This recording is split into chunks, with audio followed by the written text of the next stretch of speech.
चिंता संतानहंसारो यत्पादाम्बुजरेण वः यानां तान्निजाचार्यान् नमामि मुहुर्मुहुः यदनुग्रहतो जन्तु सर्वदुःखातिगो भवेत् तमहं सर्वदा वन्दे श्रीमद्वल्लभनन्दनम् अज्ञानतिमिरान्धस्य ज्ञानाञ्जनशलाकया चक्षुरुन्मीलितं येन तस्मै श्रीगुरवे नमः। नमामि हृदये शेषे लीलाक्षिराब्धिशायिनम् लक्ष्मीसहस्रलीलाभिः सेव्यमानं कलानिधिम् चतुर्भिश्च स्त्रिभिस्तथा षड्भिर्विराजते योऽसौ पंचधा हृदये मम। गई वखते આપણે શું લીધું હતું અણુભાષ્યમાં? વ્યાખ્યાની ટીકા, વ્યાખ્યાનો અર્થ સમજાવ્યો હતો. હા, શું વ્યાખ્યા? હા, તો બોલો વ્યાખ્યાનો અર્થ. વ્યાખ્યાકાર જે સૂત્રમાં કહેવાયું હોય તે જ કહી શકે વૃત્તિની જેમ, પણ આગળના સૂત્ર અને પાછળના સૂત્રની સાથે તેનો સંબંધ પણ તે બતાવી શકે છે. રાઈટ. પછી સૂત્રમાં જે શબ્દ હોય તેનો સમાનાર્થી શબ્દ વાપરી શકે છે વ્યાખ્યાકાર, અને તે શબ્દનો અર્થ પણ કહી શકે છે.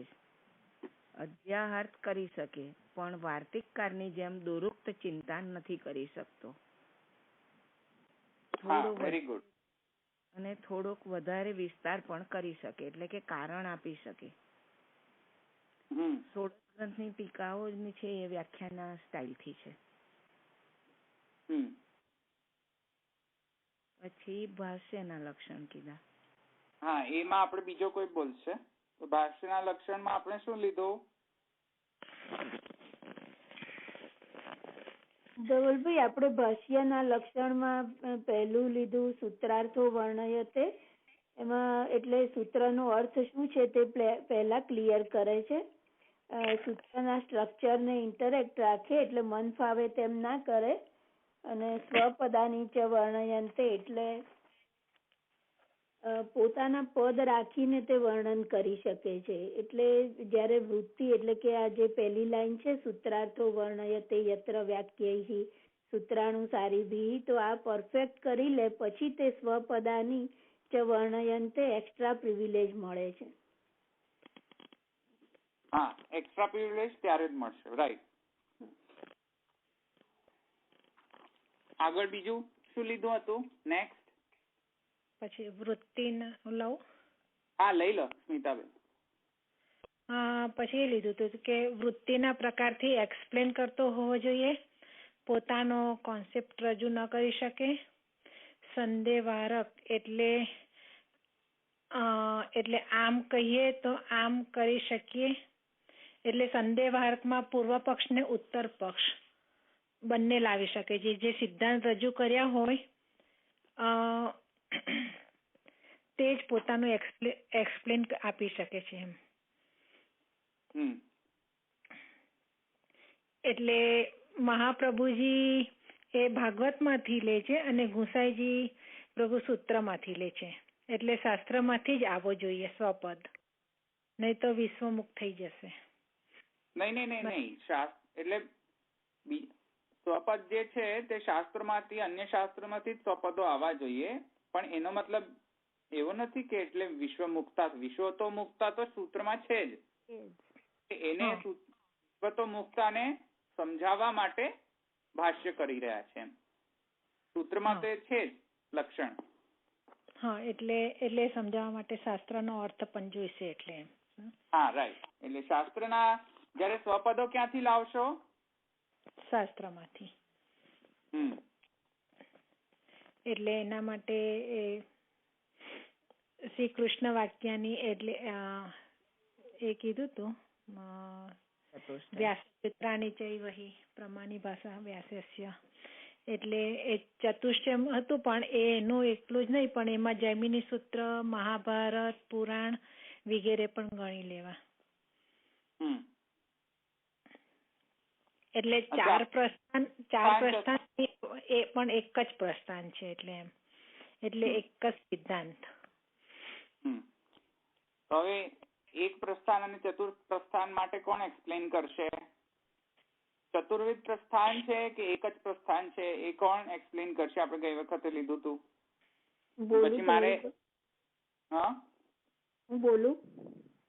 ના પારુલબેન તમે બોલી ગયા છો. હવે બીજા કોઈ લે પ્લીઝ. મને જેટલી સમજ છે એટલું કહું. હા. એ દરેક પ્રસ્થાનની એક વાક્યતા થવી જોઈએ. એટલે વેદા શ્રી કૃષ્ણ વાક્યાની બ્રહ્મસૂત્રાણી ચૈવ સમાધિ ભાષા વાસસ્ય પ્રમાણમ તત્ ચતુષ્ટયમ, એ જે કીધું છે એટલે વેદમાં જે કીધું હોય એનું સમજૂતી વેદા શ્રી કૃષ્ણ એટલે ગીતાજીમાં આવે. ગીતાજીમાં જે વાત છે સમજાયું, સમજ ન પડે એવી ટાઈપનું હોય તો તમારે એનું એક્સપ્લેનેશન વાક્યની બ્રહ્મસૂત્રાણી ચૈવ એટલે બ્રહ્મસૂત્ર અને કૃષ્ણ વાક્ય બ્રહ્મસૂત્રાણી ચૈવ સમાધિ ભાષા એટલે શ્રીમદ ભાગવતની સમાધિ ભાષા જે વ્યાસજીની છે, સમાધિમાં જે એમણે જોયું એટલે શ્રીમદ ભાગવતની, એમાં એની ભાગવતમાં પણ સમાધિ ભાષામાં એની સમજ હોય. એ બધા ચારેય પ્રસ્થાનની એક વાક્યતા થવી જોઈએ, એટલા માટે એક જ પ્રસ્થાન કહ્યું છે. હા, એટલે ચાર પ્રસ્થાન નથી, એક જ પ્રસ્થાન છે. એક જ પ્રસ્થાન એટલે એ રીતે એક પ્રસ્થાન છે. એટલે પ્રમાણ ચાર છે: વેદ, ગીતા, બ્રહ્મસૂત્ર અને ભાગવત. એટલે ટેમ્પરરી બેસિસ પર ચાર છે અને એક વાત પ્રમાણે એક જ છે. નહીં, ટેમ્પરરી બેસિસ પર ચાર પ્રમાણ છે. હા, પ્રભુજીનો મત સમજવા માટે ટેન્ટેટિવ પ્રમાણ ચાર છે, બાકી તો સર્વશાસ્ત્ર પ્રમાણ છે. ઓકે, હવે આપણે સ્વપદો ક્યાંથી લાવ્યા તો સમજ થયું ને ધવલભાઈ? હા, પ્રસ્થાન તો એક જ કહ્યું હતું ને આપણે? એક જ પ્રસ્થાન છે. હા, પણ પ્રમાણ તો બધા જ શાસ્ત્ર છે. રાઈટ, પ્રમાણ બધા સાથે, પ્રસ્થાન એક. પ્રસ્થાન એક જ છે. એટલે જ્યાંથી તમે શરૂ કરો તે પ્રસ્થાન એમ કહેવાય. હા, એટલે એક શરૂ કરવાનું વેદ છે, બીજા ક્યાંયથી નહીં. ક્યાંયથી નહીં, રાઈટ. પછી આ પણ કીધું હતું ને પ્રમાણ, પ્રમેય, સાધન અને ફળનો પણ સિદ્ધાંત રજૂ. હા, તો આપણે એ એટલું સમજવાનું જરૂર છે અત્યારે કે ભાષ્ય જે છે તેમાં સ્વપદો ક્યાંથી લાવશો, તો આ બધામાંથી તમે સ્વપદો લાવી શકો છો. બરાબર, એટલું સમજમાં આવી ગયું? ધવલભાઈ, તમે અહીં કહ્યું હતું કે મહાપ્રભુજી એ ઉપપત્તિ અને ઉત્પત્તિ થી કહ્યું છે, તેનાથી શુદ્ધાદ્વૈત સમજો. એટલે ઉપપત્તિ અને ઉત્પત્તિ થી એટલે કેવી રીતે? એ આપણે આગળ લઈશું. એ અત્યારે હાલ તબક્કે અત્યારે એને પેન્ડિંગ રાખો. આપણે જયારે લઈશું ને એનો લઈશું ત્યારે જરૂર પડશે, ત્યારે આપણે સમજાવીશું એને. ઓકે, તો હાલ તબક્કે આ કીધું તો નચિકેતાને જે બ્રહ્મ જ્ઞાન આપ્યું, એટલે એ ફરી કહેશો એના માટેનું જરા? કોણ બોલશે? કોને યાદ છે? કયા ઉપનિષદનો મેં એક્ઝામ્પલ આપ્યો તો?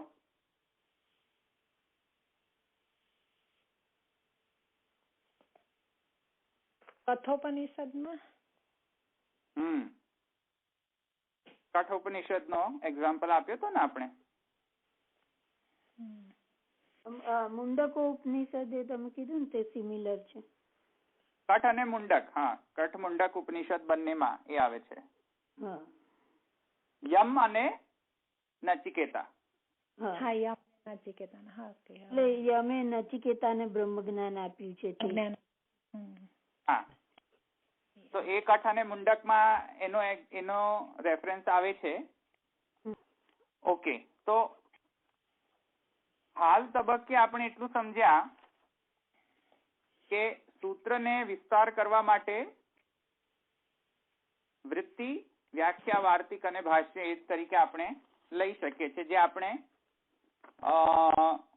વેદાંત ચંદ્રિકા છે તેમાં આપણે જોઈ ગયા. વેદાંત ચંદ્રિકામાંથી આપણે લીધું હતું તે.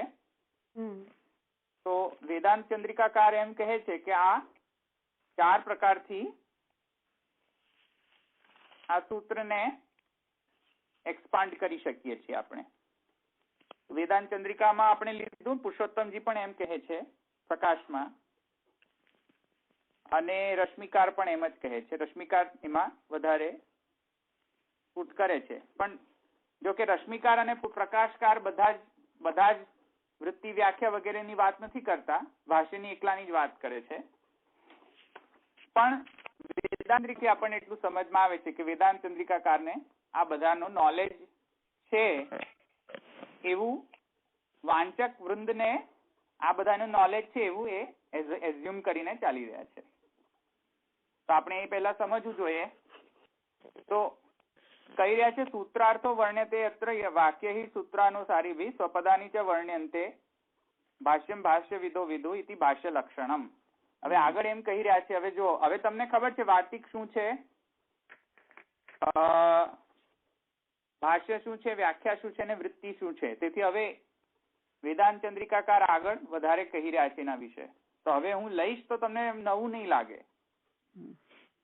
તો કહે છે કે અત્ર વાર્તિકે અતિ પ્રસંગ વારણાએ સૂત્રાનુસારીભિ ઇતિ વાક્ય વિશેષણમ. એટલે હવે એક વાત સમજો કે ભાષ્ય લક્ષણ જે છે એમાં જે ડેફિનેશન જે છે ભાષ્યનું, એમાં અંડરલાઈન કરો સૂત્રાનુસારીભિ. એ જે પદ મૂક્યો છે ડેફિનેશનમાં, ભાષ્યની ડેફિનેશનમાં શું છે? સૂત્રાનુસારીભિ એમ છે ને. તો એનો મતલબ શું સમજો કે જ્યારે એમ કહી રહ્યા છે કે સૂત્રાનુસારીભિ, તો વાર્તિકમાં જે અતિપ્રસંગ છે એનું વારણ થઈ રહ્યું છે. સમજમાં આવ્યું? વાર્તિકમાં જે અતિપ્રસંગ જે છે, અતિપ્રસંગ એટલે શું છે કે સૂત્રથી કોઈક ઓપોઝિટ પણ ચાલી શકે છે વાર્તિકકાર. સમજમાં આવ્યું ને?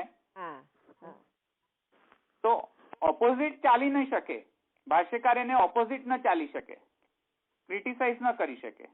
સમજમાં આવ્યું? ફરી બોલો ને ધવલભાઈ. શું સમજમાં નહીં આવ્યું? એટલે આ વાર્તિકમાં જે અતિપ્રસંગ એટલે સૂત્રથી કોઈ ઓપોઝિટ પણ ચાલી શકે છે. નહીં, વાર્તિકમાં ઓપોઝિટ ચાલી શકે છે, પણ અત્યારે સૂત્રાનુસારી બી છે તેથી ન ચાલી શકે. વારણ. ઓકે. તો અત્ર વાર્તિકે અતિ પ્રસંગ વારણાએ એમ કહ્યું છે. તો વાર્તિકની જેમ અતિપ્રસંગ આવી છે, વાર્તિકમાં જેમ અતિપ્રસંગ આવી શકે છે. અતિપ્રસંગ એટલે કે જે સૂત્ર જે છે તેનાથી થોડું ક્રિટિસાઇઝ કરીને વાર્તિકકાર જુદું કહી શકે છે. પણ અહીંયા ભાષ્ય લક્ષણમાં એવું નથી, તેથી ભાષ્ય લક્ષણમાં પ્રિકોશન લીધું છે કે સૂત્રાનુસારી બી. વાર્તિક સૂત્રાનુસારી બી નહીં હોય. તો તેથી કહે છે અત્ર વાર્તિકે અતિ પ્રસંગ વારણાએ. હવે સમજમાં આવ્યું? સૂત્રાનુસારી બી ઇતિ વાક્ય વિશેષણમ. તેથી સૂત્રાનુસારી બી એવું વિશેષણ મૂકવામાં આવ્યું છે. સમજમાં આવ્યું આટલું? યસ? ઓકે. તો બોલતા રહેજો, સમજમાં આવે તો હું આગળ જાઉં, કારણ કે ઘણું બધું છે તેથી. અચ્છા, હવે એમ કહે છે કે વાર્તિકે સૂત્ર પ્રતિકૂળ અર્થવર્ણસ્યાપી સત્વાત. એ તો મેં હમણાં સમજાવ્યું કે વાર્તિકમાં તો સૂત્ર પ્રતિકૂળ અર્થ પણ આવી શકે છે. આવ્યું ને સમજમાં? પણ ભાષ્યમાં એવું નહીં કરી શકાય, સૂત્રાનુસારી બી. તેથી અંડરલાઈન શું કરાવ્યું મેં? સૂત્રાનુસારી બી અંડરલાઈન કરાવ્યું ને મેં. હા, એ અંડરલાઈન કરીને એમ લખો કે વાર્તિકમાં સૂત્રાનુસારી બી નહીં થાય, સૂત્ર પ્રતિકૂળ અર્થ પણ કરી શકાય છે. અચ્છા, આગળ કહે છે વૃત્તાવતી વ્યાપ્તિ નિરાશાય સ્વપદાની ચ વર્ણયંત ઇતિ. હવે એક વાત સમજો, ન્યાયમાં ન્યાય જે છે, ન્યાય તો સમજો ને, ન્યાયશાસ્ત્ર. એટલે ગૌતમનો જે ન્યાય છે, ન્યાય અને વૈશેષિક બંને, એમાં એ લોકોની એક વેરી સ્પેસિફિક એક ટેકનિકલ ટર્મ છે અને એ ટર્મ છે વ્યાપ્તિ. હવે વ્યાપ્તિ જે છે જ્ઞાન ત્યાં વપરાતું હશે, કારણ કે જેને ન્યાય ની ખબર હોય ને પછી આ બધો અંદર વધારે સમજમાં નહીં આવી શકે. તો ન્યાયનો એક ટર્મિનોલોજી છે, ટેકનિકલ ટર્મિનોલોજી છે વ્યાપ્તિ. તો વ્યાપ્તિ, અતિવ્યાપ્તિ, અવ્યાપ્તિ અને અસંભાવ. એટલે વ્યાપ્તિ જે છે એ લોજિકલ રીઝનિંગ નો પ્રકાર છે, અનુમાનનો પ્રકાર છે. અનુમાન કરવું હોય તો વ્યાપ્તિ એસ્ટાબ્લિશ કરવી પડે. આપણે કોઈક પ્રકારની વ્યાપ્તિ હોય તો અનુમાન થઈ શકે, નહીં તો ન થઈ શકે. હું એ સમજાવીશ વ્યાપ્તિ એટલે શું, પણ અત્યારે એમ લખો વ્યાપ્તિ એટલે અનુમાન કરવામાં આ જરૂરી હોય છે. કોઈ પણ પ્રકારનો અનુમાન કરવું હોય તો વ્યાપ્તિ જરૂરી હોય છે. સમજમાં આવ્યું? અને એ વ્યાપ્તિ કરવામાં કોઈ 3 પ્રકારના દોષ ઉત્પન્ન થાય છે. લોજિકલ રીઝનિંગના 3 ફોલ્ટ્સ આવે છે. દરેક પ્રકારે લોજિકલ રીઝનિંગ સાચું જોઈએ એમ જરૂરી નથી. લોજિકલ રીઝનિંગમાં 3 પ્રકારના દોષ પણ આવે છે. તે ન્યાય કહે છે, ન્યાયવાલા એમ કહે છે, ટેકનિકલી એને ડિફાઇન પણ કરે છે. પહેલો ફોલ્ટ છે અતિવ્યાપ્તિ. પહેલો ફોલ્ટ છે અતિવ્યાપ્તિ. બીજો ફોલ્ટ છે અવ્યાપ્તિ. અને ત્રીજો ફોલ્ટ છે અસંભાવ. આટલું લખ્યું? એટલે જ્યારે પણ આપણે કોઈ પણ પ્રકારનો અનુમાન કરીએ તો એમાં શું જરૂરી હોય છે? વ્યાપ્તિ. અને એ વ્યાપ્તિ કરવામાં કોઈક પ્રકારે ફોલ્ટ પણ આપણે કરી દેતા હોઈએ છીએ લોજિકલ રીઝનિંગ અનુમાન કરવામાં. અને એ કયા પ્રકારના, કેટલા પ્રકારના ફોલ્ટ આપણે થઈ શકે છે લોજિકલ રીઝનિંગના? અતિવ્યાપ્તિ, અવ્યાપ્તિ અને અસંભાવ. ન્યાયના આ 3 ટર્મિનોલોજી છે ફોલેશિયસ રીઝનિંગના. સમજમાં આવ્યું? એ હું તમને ઇન ડિટેલ સમજાવીશ. અત્યારે એટલું લખી લો. વ્યાપ્તિ જરૂરી છે અનુમાન કરવામાં, અને અનુમાન કરવામાં જો કોઈ ખોટું થઈ જાય, ઇલોજિકલ રીઝનિંગ કરે, એવા 3 પ્રકાર છે: અવ્યાપ્તિ, અતિવ્યાપ્તિ અને અસંભાવ. હવે એક વાત સમજો, આને સમજી લઈએ પછી આ સમજમાં આવશે.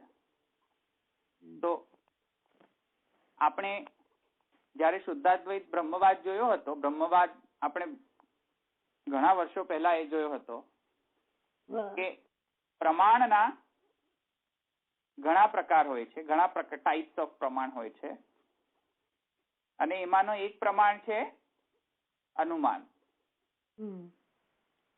આવ્યું સમજમાં?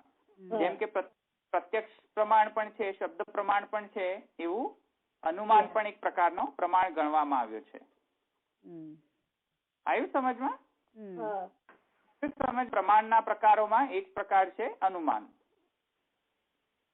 હવે એ અનુમાન કઈ રીતે કરશો? વિધાઉટ એની લોજિકલ રીઝનિંગ તો નહીં કરી શકો ને. અનુમાન એમને થોડી થાય. એમાં કોઈ રૂલ્સ તો એસ્ટાબ્લિશ કરવા પડે ને કે ભાઈ અનુમાનને કેવી રીતે કરશો. જેવી રીતે તો અનુમાન તો નહીં થાય ને. એના કોઈ રૂલ્સ હોવા જોઈએ અનુમાન કરવામાં. તો એ અનુમાનના રૂલ્સ કઈ પ્રકારે આપણે કરી શકીશું? તો એ રૂલ છે એમાં એ વ્યાપ્તિ એસ્ટાબ્લિશ થવી જોઈએ કોઈક પ્રકારની. હવે વ્યાપ્તિ એટલે શું? જ્યારે હું એક એક્ઝામ્પલ આપીને સમજાવી દઈશ, કારણ કે બહુ જો ટેકનિકલ લઈશ ને તો આખો સેશન જતો રહેશે. એટલે એક્ઝામ્પલમાં હું ઘણી વખત એક્ઝામ્પલ પહેલા પણ મેં આપ્યા હતા પ્રમાણ અનુમાનને સમજાવવા માટે. જ્યાં જ્યાં ધૂમ છે ત્યાં ત્યાં અગ્નિ છે. એ આપણે એક્ઝામ્પલ લીધો હતો કે નહીં બ્રહ્મવાદમાં? હા, જ્યાં ધૂમ છે, ધૂમ માને ધુમાડો, તો ત્યાં ધૂમ હશે ત્યાં ત્યાં અગ્નિ અગ્નિ હશે. તો ધૂમ જે છે એને હેતુ કહીએ છીએ. ન્યાયના ટર્મિનોલોજીમાં ધૂમને શું કહીશું? હેતુ. અને સાધ્ય શું છે? અગ્નિ. અગ્નિ. લખ્યું? એક સ્ટેટમેન્ટ લખો, જ્યાં જ્યાં ધૂમ છે ત્યાં ત્યાં અગ્નિ છે. તો જ્યાં જ્યાં ધૂમ છે ત્યાં ત્યાં અગ્નિ છે. એમાં ધૂમ શું છે? હેતુ છે. અને અગ્નિ જે છે એને શું કહીશું? સાધ્ય છે. અને તેથી કરીને જ્યારે જ્યારે હેતુ અને સાધ્યનો કોન્કમિટન્સ થાય ને, કોન્કમિટન્સ એટલે કે જ્યારે હેતુ થાય ત્યારે સાધ્ય હોય જ, આવો રિલેશનશિપ એસ્ટાબ્લિશ થાય ને ત્યારે એને વ્યાપ્તિ કહેવાય. સમજમાં આવ્યું? સમજમાં? જ્યારે જ્યાં જ્યાં હેતુ હોય ત્યાં ત્યાં સાધ્ય જરૂર જ હશે. ત્યારે આવી એસ્ટાબ્લિશ થઈ જાય રિલેશન, ત્યારે એને શું કહીશું? વ્યાપ્તિ કહીશું. પણ ઉલટો નહીં એપ્લિકેબલ થાય. જો તમે રેસિપ્રોકલ કરી શકો, રેસિપ્રોકેટ કરો, એને એક્સચેન્જ કરી દો, હેતુને સાધ્ય બનાવી દો, સાધ્યને હેતુ બનાવી દો. આગ છે તો ધુમાડો, એવું નહીં. જ્યાં આગ છે ત્યાં ત્યાં ધુમાડો છે. હવે એ જયારે એ સત્ય છે, એ લોજિકલ રીઝનિંગ કરી શકાય? ન કરી શકાય. કેમ? કારણ કે આપણા પાસે એવું એક્ઝામ્પલ છે એક્સપિરિયન્સમાં કે ભાઈ જ્યાં જ્યાં અગ્નિ છે ત્યાં ત્યાં જરૂરી નથી કે ધુમાડો હોય જ. કેમ કે મને એક એક્ઝામ્પલ એવો મળી રહ્યો છે મારા એક્સપિરિયન્સ પ્રમાણે કે આવું જરૂરી નથી. જેમ કે અગ્નિનો ગોલો, અગ્નિનો જે પેલો જે ગોલો હોય, જે આગનો ગોલો જે હોય, પેલો જે ગોળો હોય, લોહાનો ગોલો, ગરમ લોહાનો ગોલો, તો એમાં આગ તો હોય છે પણ ધુમાડો થોડી હોય છે. તો એ એક્ઝામ્પલ થી આપણે એને શું કહી શકીએ? ભાઈ ના, આવો વ્યાપ્તિ ન કરી શકાય, આની વ્યાપ્તિ ન કરી શકાય. આવ્યું સમજ? કારણ કે આપણને એક્સપિરિયન્સમાં ખબર છે કે ભાઈ જ્યાં જ્યાં અગ્નિ ત્યાં ત્યાં ધૂમ, એ લોજિકલ રીઝનિંગ ન થઈ શકે. સમજમાં આવ્યું? કેમ કે આપણને આપણા એક્સપિરિયન્સમાં આપણને ખ્યાલ છે કે ભાઈ એકાદ એક્ઝામ્પલ આપણને ખબર પડી જાય કે નહીં આવું થતું નથી, તેથી પછી આ લોજિકલ રીઝનિંગ આવું કરી ન શકાય. તો તેથી એ વ્યાપ્તિ ન કહેવાય. સમજમાં આવ્યું ને? એ દોષ છે લોજિકલ રીઝનિંગ નો. એ સમજમાં આવી ગયું? વ્યાપ્તિ, હેતુ, સાધ્ય અને વ્યાપ્તિ. હવે જે દોષ જે છે એને આપણે કેટલા પ્રકારે ગણશું? કેટલા પ્રકારે આપણે જણાવ્યા દોષ? 3 પ્રકાર. હા, 3 પ્રકારના દોષ છે. એ 3 પ્રકારના દોષ હવે કેવી રીતે આપણે સમજીશું? તો એક તો છે અતિવ્યાપ્તિ, અને અસંભાવ. અતિવ્યાપ્તિ, અવ્યાપ્તિ અને અસંભાવ. હા. હવે એને આપણે કઈ રીતે સમજીશું? તો જેમ કે અતિવ્યાપ્તિનો મતલબ શું છે કે કોઈ વસ્તુને આપણે ઓવર એપ્લિકેબલ કરી દઈએ ને તો એને અતિવ્યાપ્તિ કહેવાય. એપ્લિકેબલ કરી દે ને કોઈ કેરેક્ટરિસ્ટિક ને તો એને અતિવ્યાપ્તિ કહી શકાય. કેવી રીતે? ફોર એક્ઝામ્પલ સમજો, એને ઓવરએપ્લિકેબિલિટી કેવી રીતે થઈ જાય? ધવલભાઈ, આ હેતુ અને સાધ્ય થોડુંક સમજાવશો? હજુ થોડો ખ્યાલ નથી આવ્યો. જે છે એ હેતુ છે કે જેના દ્વારા એ જ્યાં જ્યાં ધૂમ છે ત્યાં ત્યાં અગ્નિ છે. એ સેન્ટેન્સમાં એને જયારે વિભક્ત કરીએ ત્યારે ધૂમ જે છે એ હેતુ હશે. કારણ કે લોજિકલ રીઝનિંગમાં ધૂમ હેતુ નહીં હોય તો સાધ્ય તો સિદ્ધ થવાનો નથી ને. સિદ્ધ શું કરવું છે કે પર્વત પર ધુમાડો દેખાઈ રહ્યો છે અને અનુમાનથી આપણે એવું પ્રૂવ કરવાનું છે, કન્ક્લુઝન એ લાવવાનું છે કે ત્યાં અગ્નિ પણ છે, પણ છતાં તમને અગ્નિ દેખાતો નથી, પ્રત્યક્ષ નથી તે. હવે જયારે કોઈ વસ્તુ પ્રત્યક્ષ ના હોય તેથી એમ કહેશો કે નથી, તો થોડી કહેશો. થોડી બુદ્ધિ તો વાપરવી પડશે ને કે નહીં હવે અનુમાન કરવો પડશે, કારણ કે બધી વસ્તુને આપણે પ્રત્યક્ષ પ્રમાણ રીતે આપણે એને ગ્રહણ કરવા જઈએ કે નહીં પ્રત્યક્ષમાં દેખાય છે. અરે ભાઈ પ્રત્યક્ષ દેહ નો દેખાતું હોય તો એ શું થઈ ગયું? અનુમાનથી એને તમે તારવણી કરી લો. સમજમાં આવ્યું ને? જયારે તારવણી કરશો તો એના પણ એક રૂલ્સ ફોલો કરવા પડશે કે બધી તમે તારવણી ગમે તે રીતે ન કરી શકો.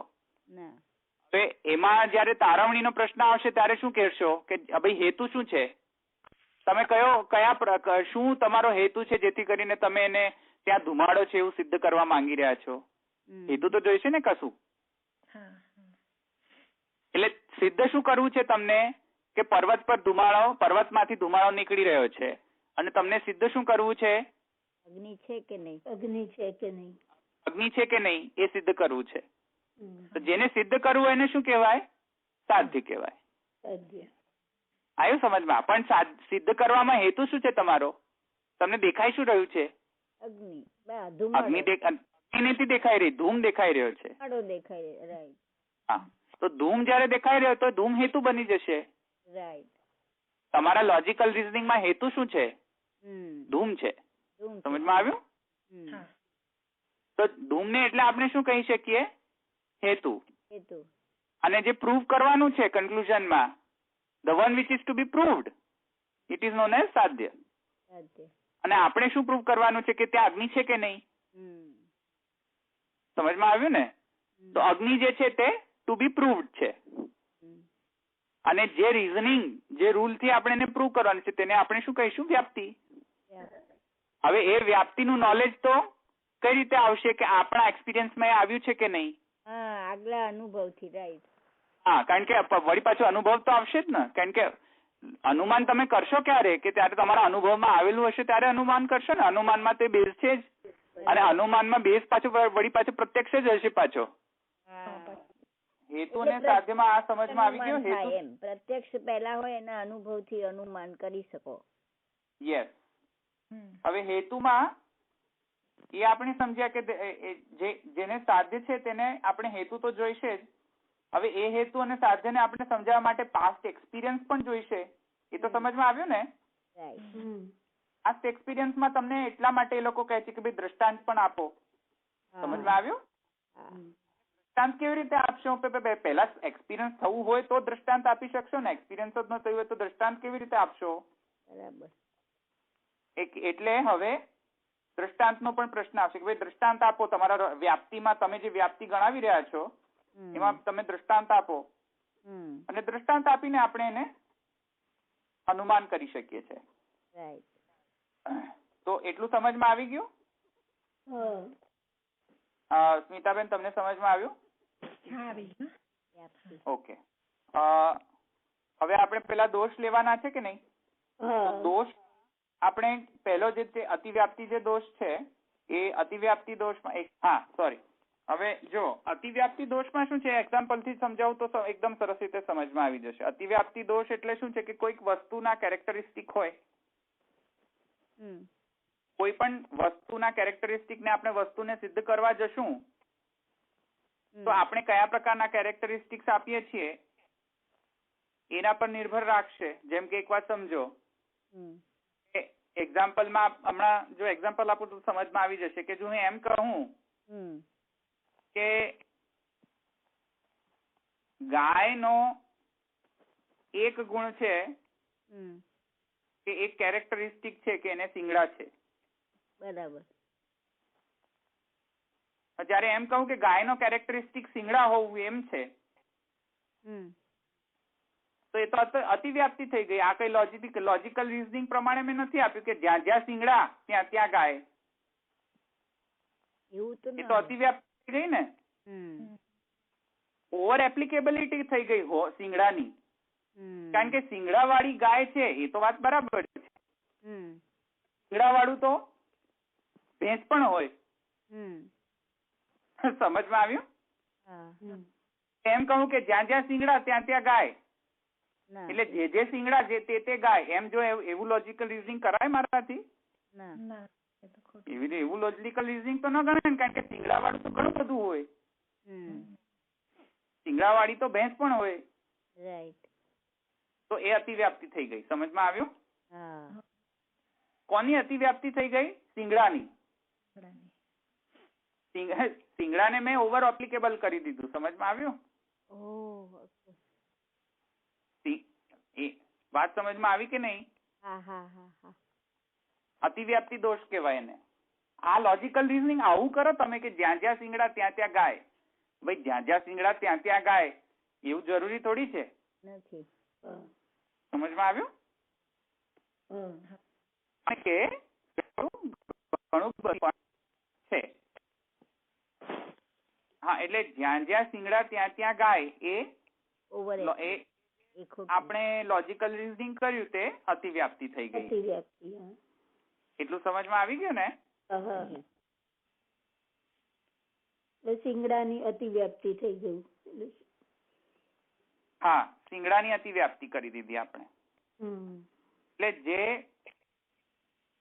જે વસ્તુ જસ્ટ ખાલી જે વસ્તુની યુનિક કેરેક્ટરિસ્ટિક ને લીધે આપણે વસ્તુને આઈડેન્ટિફાય ન કરી શક્યા આ લોજિકલ રીઝનિંગ પ્રમાણે, રીઝનિંગ ને આપણે અતિવ્યાપ્તિ દોષ માનીશું. આમાં આ દોષ છે બેઝિકલી.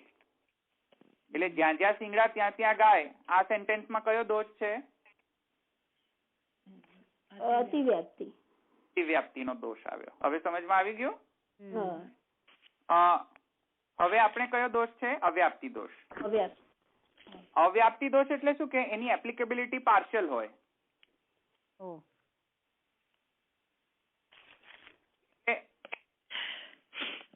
પર્ટિક્યુલર એરિયામાં જ એની કેરેક્ટરિસ્ટિક હોય, બીજા બધા એરિયામાં એની કેરેક્ટરિસ્ટિક ન હોય. તો એનો મતલબ શું છે કે એક વાત સમજો કે એનો એક્ઝામ્પલ આપીશ તો પણ સમજમાં આવી જાય. શિંગડાના એક્ઝામ્પલ જયારે હું એમ કહું કે શિંગડા છે તેથી બધા જ પ્રાણીઓ છે જરૂરી ને? વ્યાપ્તિનો અર્થ શું થાય? વ્યાપ્તિ એટલે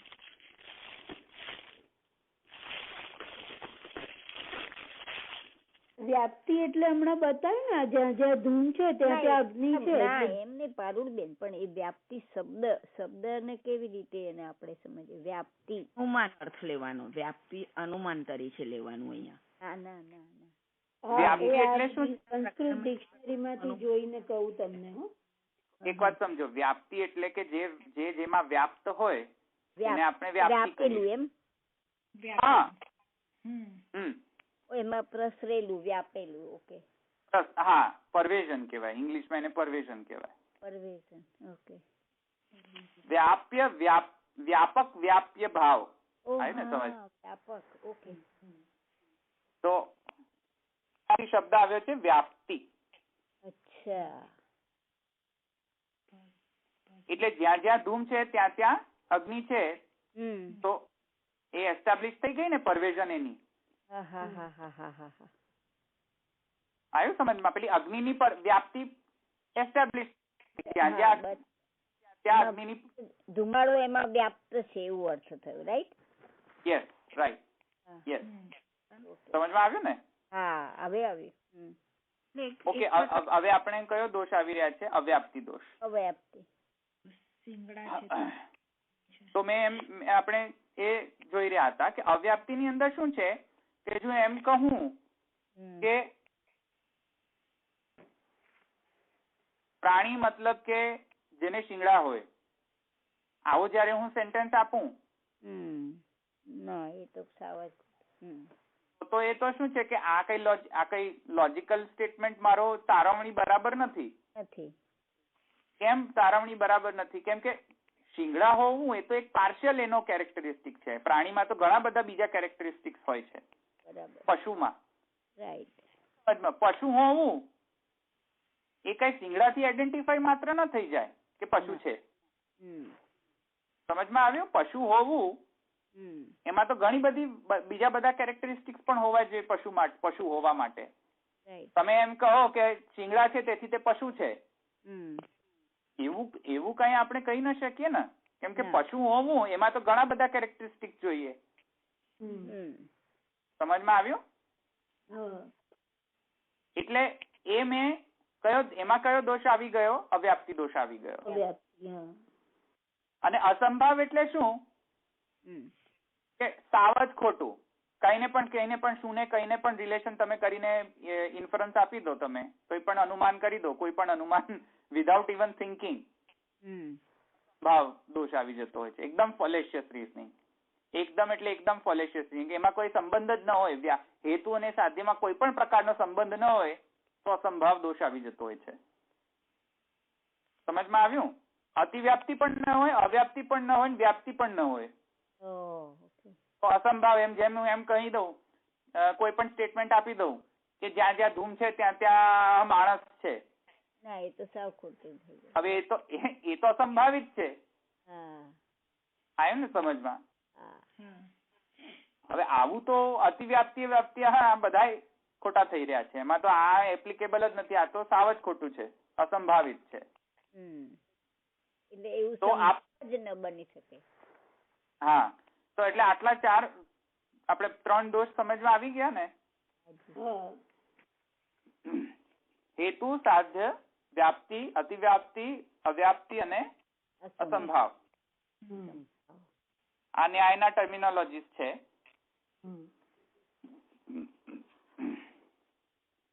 તો હવે શું કહી રહ્યા છે કે વાર્તિકે સૂત્ર પ્રતિકૂળ અર્થવર્ણસ્યાપી સત્વાત.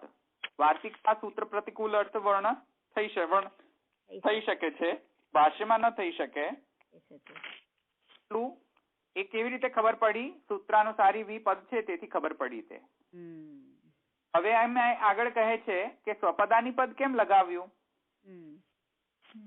ભાષ્યમાં સ્વપદાની કેમ જરૂરી છે? તો એમ કહે છે વૃત્તિ ની સાથે કમ્પેરિઝન કરો. વૃત્તિની સાથે કમ્પેરિઝન કરો. વૃત્તિની અંદર સ્વપદ લાવી શકે? ના. વૃત્તિની અંદર સ્વપદ ન લાવી શકે. વાક્યનો અર્થ જ લેવાય, ખાલી અર્થ જ કે. હા, ત્યારે એટલે એમ કહે છે વૃત્તિમાં અતિવ્યાપ્તિ નિરાશાય સ્વપદાની છે વર્ણયંત ઇતિ. વૃત્તિની અંદર શું છે કે અતિવ્યાપ્તિ થઈ શકે છે કોઈક પ્રકારથી, એવો દોષ આવી શકે છે વૃત્તિના વર્ણનમાં. તેથી સ્વપદાનીથી તેને શુદ્ધ કરી શકે છે તે. એટલે કોઈ પણ આવા ફોલેશિયસ ઇન્ફરન્સ કરી દે વૃત્તિની અંદર અતિવ્યાપ્તિ રૂપ, તો એને સાફ કરવા માટે, એને શુદ્ધ કરવા માટે, એને એક્સપ્લેન કરવા માટે સ્વપદાની પણ આપણે ભાષ્યમાં જોઈશે. કારણ કે જો સ્વપદાની નહીં મૂકો તો વૃત્તિની અંદર આ દોષ રહેલો છે. કારણ કે સંશય આવશે, આવું અતિવ્યાપ્તિ અને અવ્યાપ્તિનો દોષ કરી શકે છે. કારણ કે વૃત્તિમાં તો શું છે કે જે સૂત્ર છે તેનો જસ્ટ ખાલી સિમ્પલ સીધે સાધું એક્સપ્લેનેશન આપી દેશે. સ્વપદાની તો કરી જ ન શકે તે. જયારે સ્વપદાની નહીં કરે તો એનું એક્સપ્લેનેશન વધારે તે નહીં આપી શકે. જયારે એક્સપ્લેનેશન તે વધારે આપી નહીં શકે તો જે વાંચનાર વ્યક્તિ છે, સૂત્રને વાંચનાર વ્યક્તિ જે છે તેને વાંચવામાં એને કદાચ અતિવ્યાપ્તિ દોષ પણ લાગે કે અવ્યાપ્તિ દોષ પણ લાગે. હવે આ બધા દોષો જે છે એનું નિરાકરણ કરવું કઈ રીતે? જયારે સ્વપદાની લખશે તો એ નિરાકરણ થશે ને. સ્વપદાની જ નહીં લખે તો નિરાકરણ કઈ રીતે થશે? દોષ તો લગાવી શકીએ કે નહીં આપણે? સમજમાં આવ્યું ને? હા, એટલે વૃત્તિમાં એના અર્થ કરી શકે માત્ર, તો એ જ એની તો કન્ડિશન છે કે એને ખાલી અર્થ જ કરવા. તો પછી તો એમાં દોષ કેવી રીતે આવે?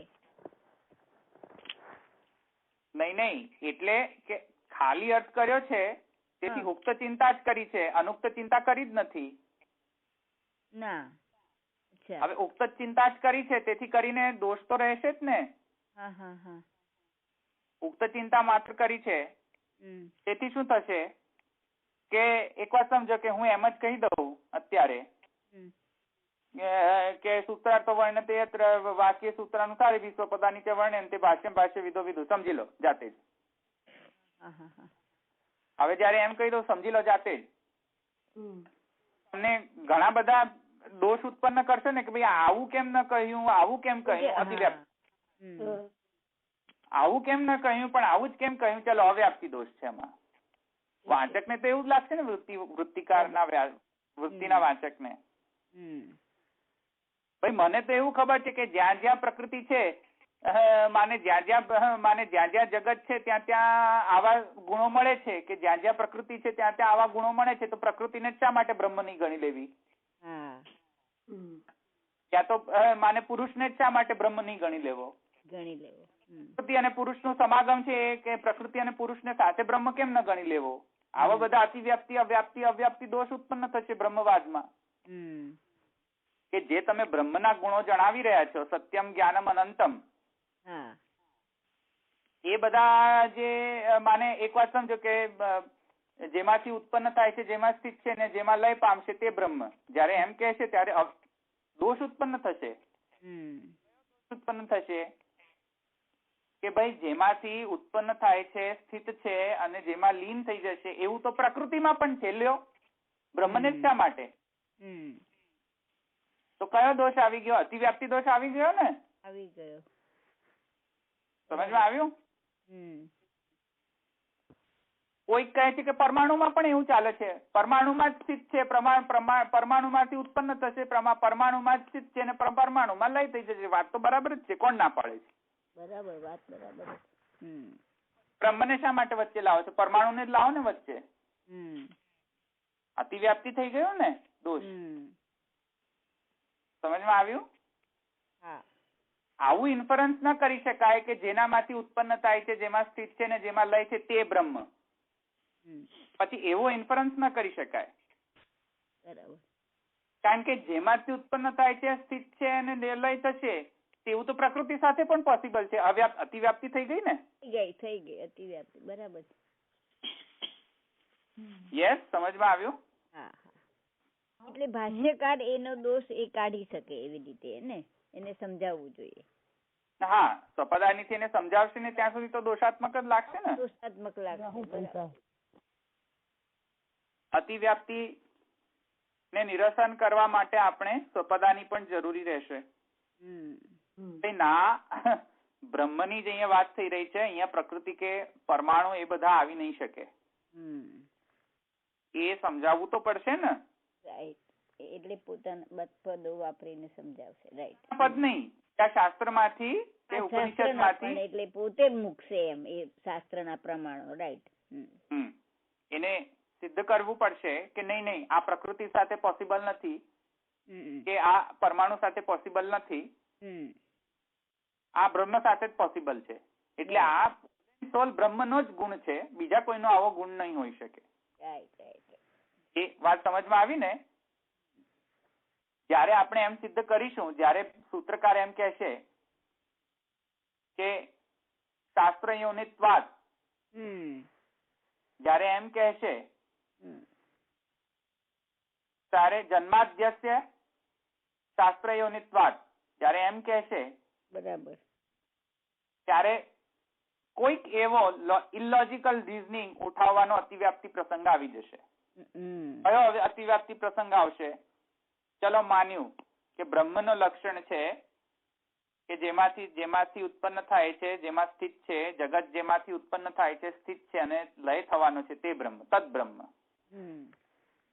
પણ એમાં એક અતિવ્યાપ્તિ દોષ હું ઉત્પન્ન કરી દઉં. કયો? કે આવો ગુણ તો પ્રકૃતિમાં પણ છે અને પરમાણુમાં પણ છે, તો શા માટે બ્રહ્મ ગણી રહ્યા છો? સમજમાં આવ્યું ને? કારણ કે પ્રકૃતિમાંથી પણ એ જ કહેવામાં આવી રહ્યા છે કે જે 24 તત્વ છે તે પ્રકૃતિમાં પ્રધાનમાંથી આ 24 તત્વો ઉત્પન્ન થયા છે, તો 24 તત્વમાંથી આ બધું ઉત્પન્ન થયું છે, એમાં જ લય થઈ જશે. વળી પાછું 24 તત્વોમાં જ પ્રધાનમાંથી જ બધું લય થઈ જશે, અને પ્રધાનમાં તો સ્થિત છે અને પ્રધાનમાં જ લય થઈ જશે. તો આમાં તો જડની જ વાત આવી ને, ચેતનની ક્યાં વાત આવી? જડની જ વાત કરવી હોય તો પ્રધાનને ગણી લો ને, બ્રહ્મને શા માટે વચ્ચે લાવો છો? આમાં ચેતન વસ્તુ આવી નહીં. ચેતન વસ્તુ આવી આ સૂત્રમાં જન્માદ્યસ્ય યતઃ શાસ્ત્ર યોનિત્વાદ. એમાં ક્યાંય ચેતન વસ્તુની કઈ તમને ગંધ આવી રહી છે? નહીં, બિલકુલ નહીં. એમાં તો જડની જ વાત એવું થતી હોય એમ લાગે છે.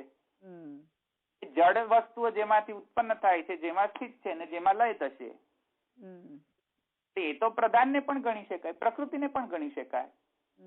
You have to prove that this is Brahma's lakshan and not પ્રધાન લક્ષણ. સમજમાં આવ્યું? એટલે પ્રધાન એટલે પુરુષ ગણવાનું ને ધવલભાઈ? પ્રધાન એટલે કે સૂક્ષ્માતિ સૂક્ષ્મ પ્રકૃતિ, એને પ્રધાન કહેવાય. સૂક્ષ્મ પ્રકૃતિને પ્રધાન કહેવાય. ને સ્થૂલ પ્રકૃતિ એટલે શું? એક વાત સમજો. સૂક્ષ્મ પ્રકૃતિ અને સ્થૂલ પ્રકૃતિ. સૂક્ષ્મ પ્રકૃતિ એટલે શું? કે જે પેલો જે વેપર, ફોર એક્ઝામ્પલ કહી રહ્યો છું, જે સમુદ્રમાંથી વેપર, જે બાષ્પ ઉત્પન્ન થાય તે શું બની જાય ઉપર જઈને, આકાશમાં જઈને? વાદળ. તો જે વાદળ જે છે એ સ્થૂલ કહેવાય, અને જે બાષ્પ જે છે તેને શું કહીશું? સૂક્ષ્મ. એવો ડિફરન્સ છે પ્રકૃતિમાં પણ, કે અમુક વસ્તુ આપણને દેખાતો નથી કે અનુભવાતું નથી, પણ છે ખરું તે. સમજમાં આવ્યું?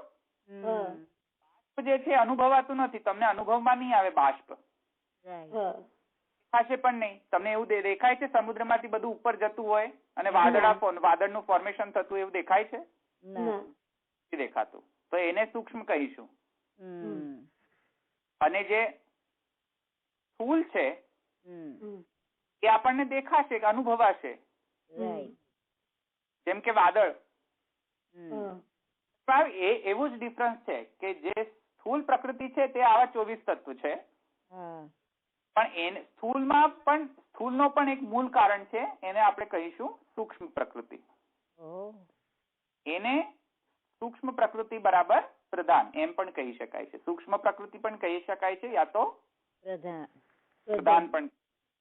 જે મૂળતમ જે પ્રકૃતિ છે તેને આપણે પ્રધાન કહીએ છીએ, કે જે મૂળમાંથી 24 તત્વો ઉત્પન્ન થયા, જે મૂળ પ્રકૃતિ જે છે આપણે શું કહીએ છીએ? પ્રધાન. તો એ વાત સમજમાં આવી ગઈ? આ રીઝનિંગ નહીં સમજો ને તો આગળ જઈને પછી મને સમજાવવામાં ઘણું ડિફિકલ્ટ પડશે, એટલે કહી રહ્યો છું. આ રીઝનિંગ તમને સમજમાં આવી જોઈએ. જ્યારે હું કહીશ કે યતોવા ઈમાની ભૂતાની જાયંતે યેન જાતાની જીવંતી યત પ્રયંતી અભિષમ વિશંતિ તદ્વ જિજ્ઞાસસ્વ તદ બ્રહ્મ, અથવા તો જન્માદ્યસ્તે યત, આમ જયારે કહીશ ત્યારે એમાં એવી ગંધ આવશે કે નહીં, જાણે કે જસ્ટ ખાલી જડ માટે જ કહી રહ્યા છે, કારણ કે ભૂતાની છે અને ચેતનની તો કોઈ હજુ ચર્ચા જ નથી આવી. આવ્યું સમજમાં? તો બ્રહ્મ ચેતનાત્મક છે કે બ્રહ્મમાંથી આવા ચેતન વસ્તુ પણ ઉત્પન્ન થઈ છે એવું તો ક્યાંય લખ્યું જ નથી. સમજમાં આવ્યું? પરમાણુમાં બ્રહ્મને પરમાણુ શા માટે નહીં ગણીએ પછી? કારણ કે પરમાણુમાં એવું સાયન્ટિફિકલી પરમાણુમાંથી બધું ઉત્પન્ન થાય છે, પરમાણુમાં સ્થિત છે અને પરમાણુમાં લય થઈ જશે. સાયન્ટિફિકલી સ્ટેટમેન્ટ રાઈટ છે. તો કોઈ એમ કહે કે ભાઈ આને જ શા માટે બ્રહ્મ કહો છો? આવું લક્ષણ તો બીજામાં પણ છે. જેમ કે પેલા મેં શિંગડાનું લક્ષણ આપ્યું ને હમણાં, કે જ્યાં જ્યાં શિંગડા ત્યાં ત્યાં ગાય. એવું તો જરૂરી થોડી છે, તો અતિવ્યાપ્તિ પ્રસંગ આવી ગયો. જ્યાં જ્યાં તદબ્રહ્મ, જ્યાં જ્યાં ઉત્પત્તિ સ્થિતિ ને લય હોય જડ વસ્તુની, ત્યાં ત્યાં બ્રહ્મ હોય એવું જરૂરી થોડી છે. એને આપણે શા માટે પ્રકૃતિ ન ગણી લેવી? એને આપણે શા માટે પરમાણુ ન ગણી લેવો? તો ધેટ ઇઝ એ અતિવ્યાપ્તિ પ્રસંગ. સમજમાં આવ્યું? So then to disprove that you have to give some reasoning કે ભાઈ આ અતિવ્યાપ્તિ નથી, આ બ્રહ્મનો જ યુનિક લક્ષણ છે અને આ બ્રહ્મમાં જ હોઈ શકે છે, બીજા કોઈમાં હોઈ નથી શકતો. તમારે એ પ્રૂવ કરવું પડશે કે નહીં? હવે એ ક્યાંથી પ્રૂવ કરશો તમે? શાસ્ત્રના પદોથી. ટપુ કઈ પણ વાક્ય લખીને લખી દેશો, પ્રૂવ કરી દેશો? નહીં, એવું તો ન કરી શકો. એવું ક્યાંથી કરી શકશો? ત્યારે શું કરશો? ત્યારે સ્વપદાની ક્યાંથી લાવશો? ઉપનિષદમાંથી લાવો, ભાગવતમાંથી લાવો, ગીતામાંથી લાવો અને પ્રૂવ કરો કે આ બ્રહ્મનો જ લક્ષણ છે, પ્રકૃતિનો લક્ષણ નથી કે પરમાણુનું લક્ષણ નથી. સમજમાં આવ્યું? ક્લિયર? સ્વપદાની એટલું નેસેસરી છે એનો મતલબ. ઓકે, તેથી સ્વપદાની પણ શાસ્ત્રાનુસારીની એમ ગણવાનું ને. પણ શું કહ્યું? સ્વપદાની ખરું પણ શાસ્ત્રાનુસારીની એમ ને. અસંભાવના કીધી ને ધવલભાઈ, એ આપણે ઠાકોરજીની એમાં પણ અસંભાવના શબ્દ આવે છે ને, કે એમાં અસંભાવના ન કરવી. હા, એ દોષ છે એમાં. સેમ જ વસ્તુ આ ને સેમ જ કહેવાય, રાઈટ ને? યસ. અચ્છા, આવું કરવું નથી. અસંભાવના. હા, અસંભાવના એટલે શું છે કે આવા પ્રકારના કુતર્કો ન કરવા જોઈએ. જસ્ટ આ વિતંડ કરવા માટે આવા કુતર્કો ન કરવા જોઈએ. પોસિબલ જ નથી. એ વસ્તુને રિફર કરીને તમે એનું અનુમાન ન કરી શકો. જેમ કે ઠાકોરજીના ભાવનામાં કોઈક એવા ભાવના કરી દે કે ઠાકોરજીને ટોયલેટ જવું છે. રાઈટ, એ હા. તો હવે ઠાકોરજી ટોયલેટ જવું હોય, આ તો અસંભાવના છે, ઇમ્પોસિબિલિટી છે. સમજમાં આવ્યું કે નહીં? આવી કુતર્કો વાળી અને આવી કુભાવનાઓ કરો તમે ઠાકોરજીના સ્વરૂપમાં, તો જયારે મહાપ્રભુજી એમ કહે છે કે ઠાકોરજી જે છે એ લૌકિક નથી કોઈ વસ્તુ, ને એ અલૌકિક છે, તો પછી લૌકિક ન હોય તો ઠાકોરજીને ટોયલેટ જવાનું શું જરૂર હોય? બરાબર. તમારી જે ભાવના છે તે તમે તમારી ભાવના સાથે સ્ટીક રહો. હવે એમાં તમને ટોયલેટ જવાની ભાવના ક્યાંથી વચ્ચે આવી ગઈ ભાઈ? વચ્ચે આવી. સમજમાં આવ્યું? બાબા સમજાવે છે અસંભાવના એટલે જ્યાં અસંભાવના થાય ત્યાં આપણને સ્વીકારવામાં અસમર્થતા પ્રકટ થાય છે, એટલે તે વાતને સ્વીકારી જ નથી શકતા. પોસિબિલિટી, એ જ તો કહી રહ્યો છું, ઇમ્પોસિબલ. અને વિપરીત ભાવના એટલે જયારે આપણને કોઈ અન્યથા સ્વીકૃતિ થઈ ગઈ હોય તેની સાથે કોઈ વાત મેચ ના થાય, એટલે અન્યથા સ્વીકારવા વાળાને તે છોડાવીને સ્વીકાર કરવાનું કઠિન થશે. તો આવા પ્રકારના ભાવના તમે ચાલુ કરી તો કરવાની. આવી બધી અસંભાવનાની જ વાતો કરતા હોય છે, કુભાવના બધી. તો આવું બધી કુભાવના ન કરવી જોઈએ. સમજમાં આવ્યું કે નહીં? તો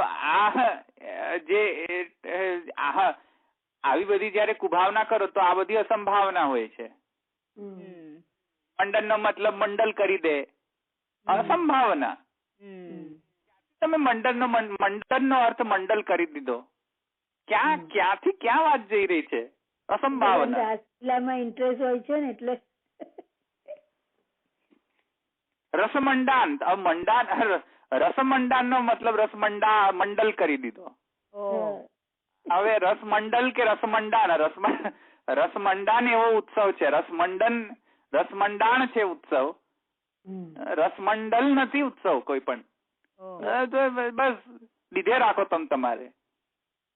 તો જયારે લીધે જ રાખવું હોય તો એ અસંભાવના છે ભાઈ, એમ પોસિબિલિટી છે. આવું કેવી રીતે તમે કરી શકો? મંડાણ અને મંડલ એમાં કોઈ ડિફરન્સ જ નથી લાગતો ડિક્શનરી મિનિંગમાં? ઘણો બધો ફરક. મંડાણ એટલે સજાવટ, મંડલ એટલે કે ગોળ કુંડાળો, પરિધિ. એમાં કોઈ ડિફરન્સ જ ન લાગે, અસંભાવના. પછી તમે એમ કહો મંડળ બરાબર મંડલ, તો અસંભાવના થઈ ગઈ કે નહીં? થઈ ગઈ. ભાઈ એવું કેવી રીતે પોસિબલ છે? પોસિબલ જ નથી. એવી રીતે ઠાકોરજી ટોયલેટ જવું છે, અરે ભાઈ પોસિબિલિટી નથી, તમારા ભાવ સાથે મેચ જ નથી થતું. આવી કુભાવના કરો કેમ તમે? આવ્યું સમજમાં? એવી રીતે બ્રહ્મવાદમાં પણ આવી કુભાવનાઓ જાગૃત થઈ જાય. અસંભાવના ઘણી વખતે કઈ પણ બોલવું હોય બોલી દે. લો, આપણે એવું રીઝનિંગ થોડી ચાલે. કઈ વિતંડ કરવું હોય તો કોઈ પણ રીઝનિંગ ચલાવી દે. હવે કોઈ પણ રીઝનિંગ ના ચાલે. ફાઇન્ડ કરો તમે ન્યાયના તમે ટર્મિનોલોજીસ, તમે જો એના રૂલ્સ જાણતા હો તો રીઝનિંગ ના પણ તમે રૂલ્સ જાણો કે રીઝનિંગ થાય કેવી રીતે. How can you reason something, how can you infer something. અનુમાન કરવાનો પ્રકાર હોય. અનુમાન જેમ તેમ જેવી રીતે ન થઈ શકે કે મંડળ બરાબર મંડળ અનુમાન કરી દો. અરે ભાઈ એવું અનુમાન થઈ જ નહીં શકે. અનુમાન કરવામાં વ્યાપ્તિ જોઈએ અને આ 3 દોષથી મુક્ત હોવો જોઈએ તો અનુમાન સાચો કહેવાય. હવે 3 દોષમાં એકાદ દોષ આવી જાય તો અનુમાન ખોટું કહેવાય તમારું. ખોટું કહેવાય. એ અનુમાન ખોટું છે એ તમારે પ્રૂફ તો કરવું પડે કે નહીં? એ પ્રૂફ કેવી રીતે કરશો? જયારે આ 3 દોષ સમજશો તો પ્રૂફ કરશો. આ 3 દોષ સમજો, પ્રૂફ કરો કે આ તમારું રીઝનિંગ ખોટું છે. એ રીઝનિંગ એ તમારો જે સૂત્રનો અર્થ જે છે સ્ટ્રેન્થેન થશે, સ્ટ્રોંગ થશે. પછી તમારો સ્વપદાની લાવશો તો તમારો સૂત્રનો અર્થ સ્ટ્રોંગલી સમજાશે તમને. ત્યારે મહાપ્રભુજી ત્યાં એક ઇન્ટરફિયર કરીને કહે છે કે ભાઈ નહીં, અહીંયા જન્માદ્યસ્ય યતઃ એમાં બ્રહ્મની જ વાત કરી રહ્યા છે અને Mahaprabhuji has proved with something else. જે બીજા બધા આચાર્યો એ વાત ત્યાં મહાપ્રભુજીની જ્યાં ગઈ છે એટેન્શન, એ બીજા બધા આચાર્યોની એટેન્શન ત્યાં ગઈ નથી એ વાત ઉપર. એ આપણે લઈશું જયારે સૂત્ર પર આવશે ત્યારે લઈશું. Mahaprabhuji has proved like that કે નહીં, this is not just talking about jad vastu, it is also talking about chetan vastu. Chetan vastu too. Then he has proved it. Actually, he has proved it from Upanishad. કે look, here there is a statement like this. એ ક્યાંથી લાવ્યા મહાપ્રભુજી? પોતાના સ્વપદાને કે પોતાની જાતે થોડી બનાવી દીધા? જાતે નહીં બનાવ્યા. સમજમાં આવ્યું ને? સ્વપદાની લાવ્યા છે પણ એ બીજા શાસ્ત્રમાંથી લાવ્યા છે. સો સ્વપદાની જે છે એ પણ બહુ જ ઇમ્પોર્ટન્ટ છે. સ્વપદાની જે છે એ અતિવ્યાપ્તિ પ્રસંગ વારણાએ પણ નિરાશ કરવા માટેની જરૂર હોય છે સ્વપદાની, અને સૂત્રાનુસારી બી સૂત્ર પ્રતિકૂળ અર્થને નિષેધ કરવાના અર્થે છે. એટલે આ બંને ઇમ્પોર્ટન્ટ છે. હવે સમજમાં આવ્યું? બંને પ્રેઝન્ટ હોવા જોઈએ ભાષ્ય કરો ત્યારે. સૂત્રાનુસારી બંને પ્રેઝન્ટ હોવા જયારે ભાષ્ય કરો ત્યારે બંને પ્રેઝન્ટ છે, બંને કેરેક્ટર. સૂત્રાનુસારી બી અને સ્વપદ. Very important. જો આ નહીં કરી શકો તમે તો તમારું ભાષ્ય અધૂરું કહેવાશે. એટલે ભાષ્યકારે સૌથી વધારે કાળજી લેવી જોઈએ આ બીજા બધા જે વૃત્તિ કે જે કરતા હોય એના કરતા. રાઈટ. યસ. અહીંયા આપણે રાખીએ. મને લાગે 2 જ આપણે સ્ટેટમેન્ટ લઈશું, પણ આગળ આપણે વધારે આપણે પછી આગળ લઈશું. પણ એટલે ઘણું ચોખવટ બહુ થઈ, એકદમ જ ક્લિયર થયું. આગળ મને લાગે છે નેક્સ્ટ ટાઈમ આપણે we will start with first સૂત્ર. ઓકે, નેક્સ્ટ ટાઈમ મને લાગે છે હવે આપણે આપણું ઇન્ટ્રોડક્શન લઈ લીધું છે. We will start with first સૂત્ર અથવા બ્રહ્મ જિજ્ઞા. તમે ગઈ ફેરી કહ્યું હતું ને આપણે અણુભાષ્ય કેમ કહેવાય છે તે જોઈશું ને. યસ બરાબર છે. સોરી, આપણે એ પહેલા લેવું પડશે કે અણુભાષ્ય કેમ, અને અણુભાષ્ય પરની વ્યાખ્યા, ટીકાઓ અને સૂત્ર પર આપણા આચાર્ય દ્વારા કેટલું સાહિત્ય મળે છે તે જોવાનું તમે કહેલું. એટલે આપણે રાઈટ સોરી, એટલે આપણે એ લઈશું ને પછી આપણે ફર્સ્ટ સૂત્ર પર જઈશું. આપણે અણુભાષ્યની સંજ્ઞા આવી કેમ છે, નામ આવું કેમ છે તે આપણે લઈશું. અને પછી અણુભાષ્યના ટીકાકાર ઉપર આપણે થોડુંક સાહિત્ય છે એ આપણે લઈશું ને પછી આપણે આપણા પહેલા સૂત્ર પર આપણે જઈશું. પહેલું સૂત્ર in it itself will take lots of sessions. જો વધારે એની અંદર ડિટેલમાં ન જવું હોય તો પણ વી કેન જસ્ટ ઇન્ટ્રોડક્શન લઈને પણ આપણે રાખી શકીએ છીએ ફર્સ્ટ સૂત્ર.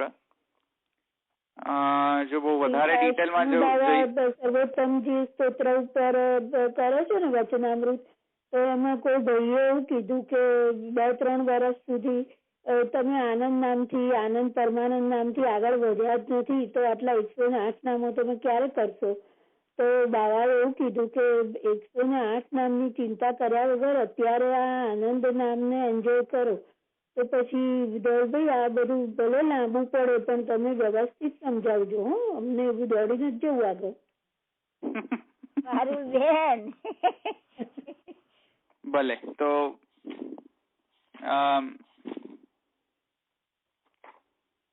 રશ્મિ તો બહુ જ મોટી છે. રશ્મિને સમજાવતા વધારે વાર લાગશે, પણ રશ્મિ આપણે નહીં લઈએ. રશ્મિ તો એકદમ ફુલેસ્ટ ડિટેલ્સમાં રશ્મિકાર એમને સમજાવે છે બ્રહ્મ જિજ્ઞાસા.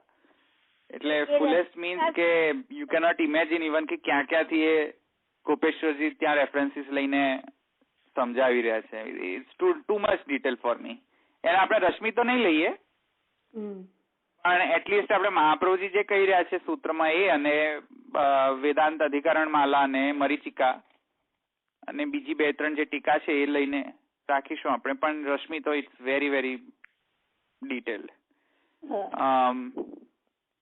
કારણ કે તે તો બધા જ મતો એક લાવી દીધા છે. રામાનુજ શું કહે છે, રામાનુજાચાર્યજી શું કહે છે અથવા તો બ્રહ્મ જિજ્ઞાસા, શંકરાચાર્યજી શું કહે છે અથવા તો બ્રહ્મ, બધાનું વર્ણન કરી રહ્યા છે ગોપેશ્વરજી.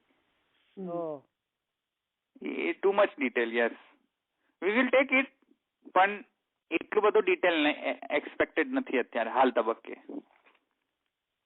પણ આપણે પ્રભુજી શું કહે છે એ પ્રમાણે તો લઈ લેજો. યસ, એ આપણે ડેફિનેટલી લઈશું, પણ પછી એનાથી વધારે બહુ ડિટેલમાં આપણે લઈશું ને તો that's not expected, out of scope પછી થઈ જશે. એટલે તો નેક્સ્ટ ટાઈમ આપણે આ લખીશું. આપણા ટોપિક્સ હશે કે અણુભાષ્ય કેમ કહેવાય છે અને અણુભાષ્ય પરનું સાહિત્ય, અને પછી આપણે ફર્સ્ટ સૂત્ર પર આપણે આગળ જઈશું. અહીંયા આટલા સુધી પ્રશ્ન છે કોઈ? તમે પછી ઉપપત્તિ ને ઉત્પત્તિ યાદ રાખીને સમજાવજો. હા,